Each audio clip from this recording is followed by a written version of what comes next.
Hello, this is Pat Ray from PATS Prevention and Treatment Services. This group is Cognitive Self-Change. This is Wednesday's group. If you would be willing, please get a piece of paper. I need you to print your name so I can read it, your first and last name. And the reason that is if you are emailing these or texting these to me and you don't put that on there, I don't know who it is from. So I need your first and last name printed. I also need today's date.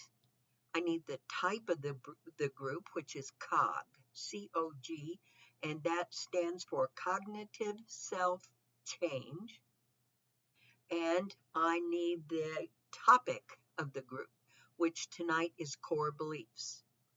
Also need to know who your probation officer or case manager or case worker is.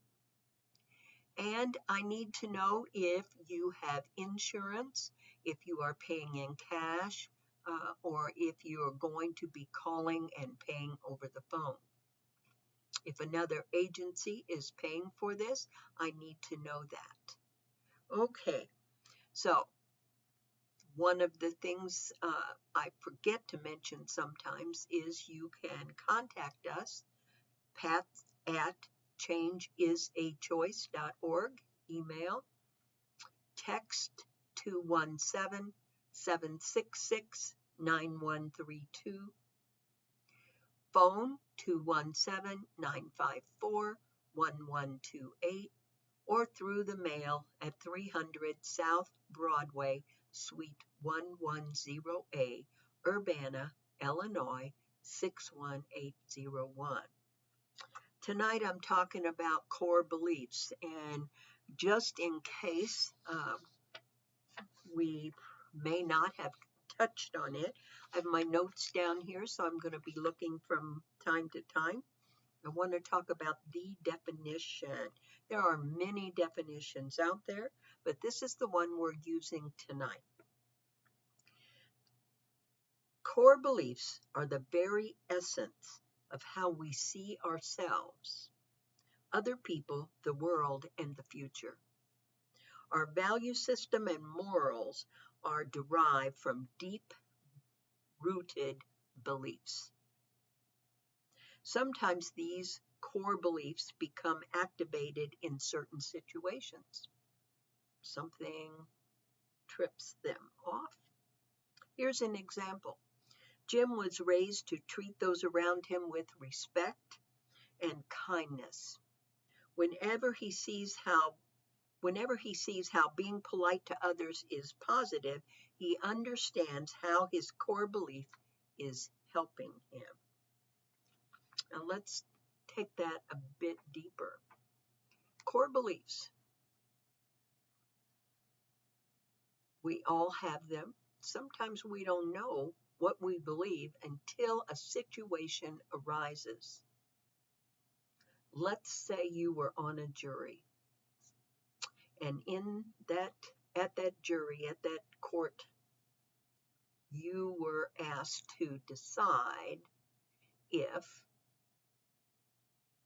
abortion was murder or a choice. Now, you may not know that what you even really stand for or believe in until you have to decide the life of somebody else, the consequences for somebody else.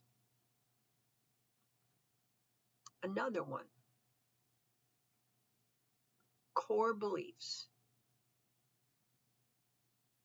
What do you believe right now about what is going on in our state, the state of Illinois, who is going to be sheltering in place, quarantined, till May 30th?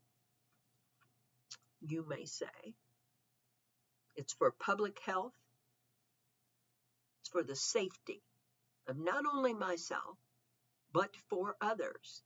If people are running around out there with the virus and they are giving it to other people, that's just wrong. Other people may say, hey, we gotta live. It's time to open up. Businesses are closing their doors forever. I don't have any money in my bank. I don't have any food in my refrigerator. It's time. Let's open up the heck to this. The heck with this. Okay, so you may not have realized you would have ever thought this way until this situation came about. Well, where do our beliefs, our value system, our morals, the thing that we decide and choose how we live every day, how we raise our kids, how we act in our relationships, both with partners as well as friends, co-workers, our boss, whoever it might be. We collect those the way things should be. We collect those along the way. We watch other people. As kids, we didn't know. So we watched, we observed, we learned, we paid attention, we saw how people acted in certain situations. We heard what they said, and then we saw how they behaved. Sometimes it matched, sometimes it didn't. So along the way, we began to develop our own belief system. I've heard people say, that's just how I'm raised. I was raised. I wasn't raised like that. Or that's who I am. That's the way I was raised. No changing it. Okay. That may be true for some. However, beliefs are not truths. They are not facts. They are opinions, ideas. They've learned behaviors. It's information that we took in. That's beliefs. We learned it through TV, through books, through friends, through parents, through loved ones, through enemies, whatever. We learned it. And some of those beliefs are very good and get us where we need to be in life. They support us. They encourage us. They reinforce themselves over and over again when we see that what we're doing is working. On the other hand, without realizing it, some of our beliefs are keeping us in trouble, are stunting us, are limiting us, not allowing us to reach out and try new things and investigate and look at all of our options and choices in the world. Because we are stuck in this narrow-minded tunnel vision of our beliefs, of all right, all wrong. Okay. So let's talk a minute. On your paper right now, I want you to list three core beliefs that you were raised to believe in. 3 core beliefs that you were raised to believe in. When you get done with that, what are 3 core beliefs that have had positive impact on your life right now? So 3 things, 3 core beliefs that have caused your life to be positive things right now.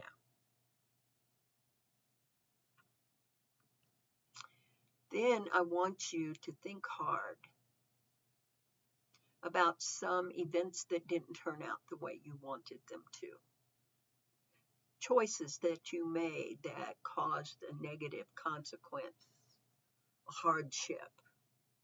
And I need you to, at this time, I need you to write core beliefs, 3, that might get in the way of positivity in your life right now. Looking back, seeing what were choices and consequences, beliefs that led to trouble, that got in my way of living life the way I want to.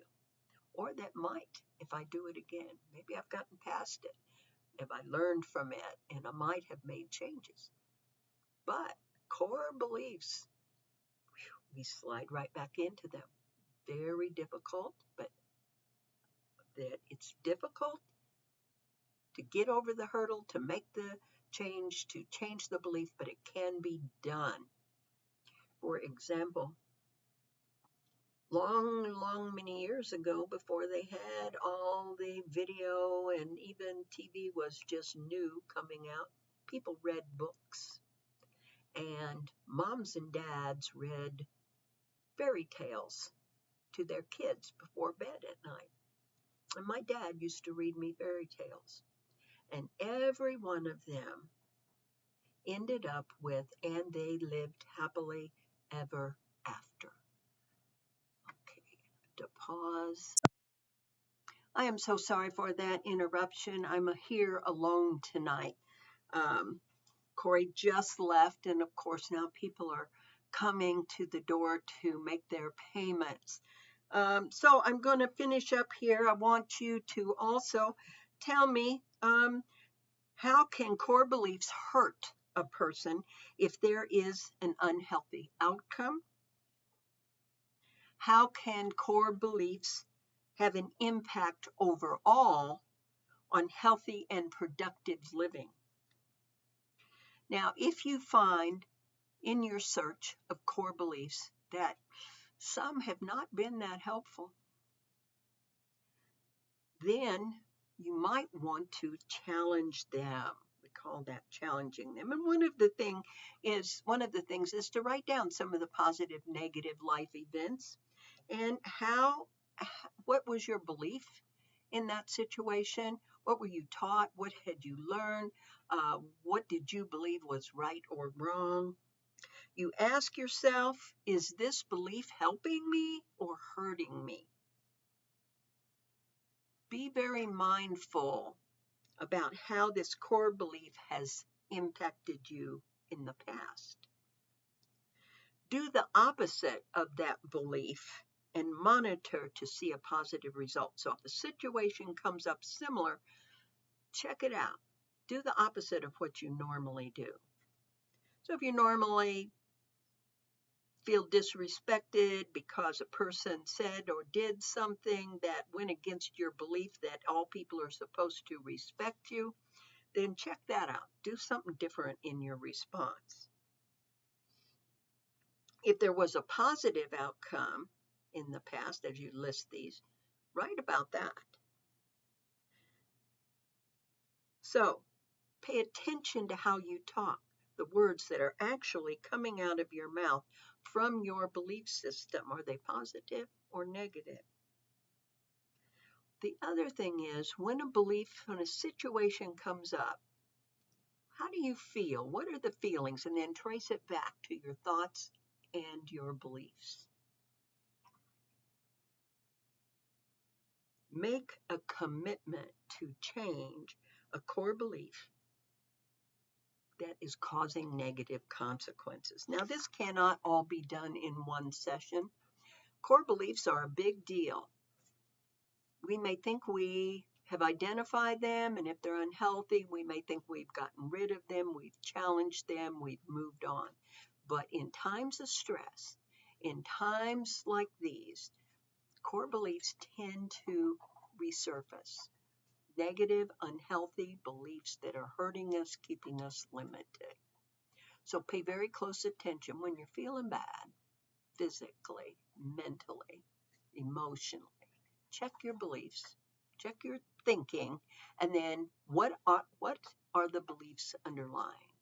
So mind and body are connected. Sometimes I don't feel good mentally, I don't feel good physically. If I don't feel good mentally and physically, my emotions are all over the place. It all goes back to what we believe is the right thing, the wrong thing, the way things should be, how the world should be, how other people should be, how we should be or shouldn't.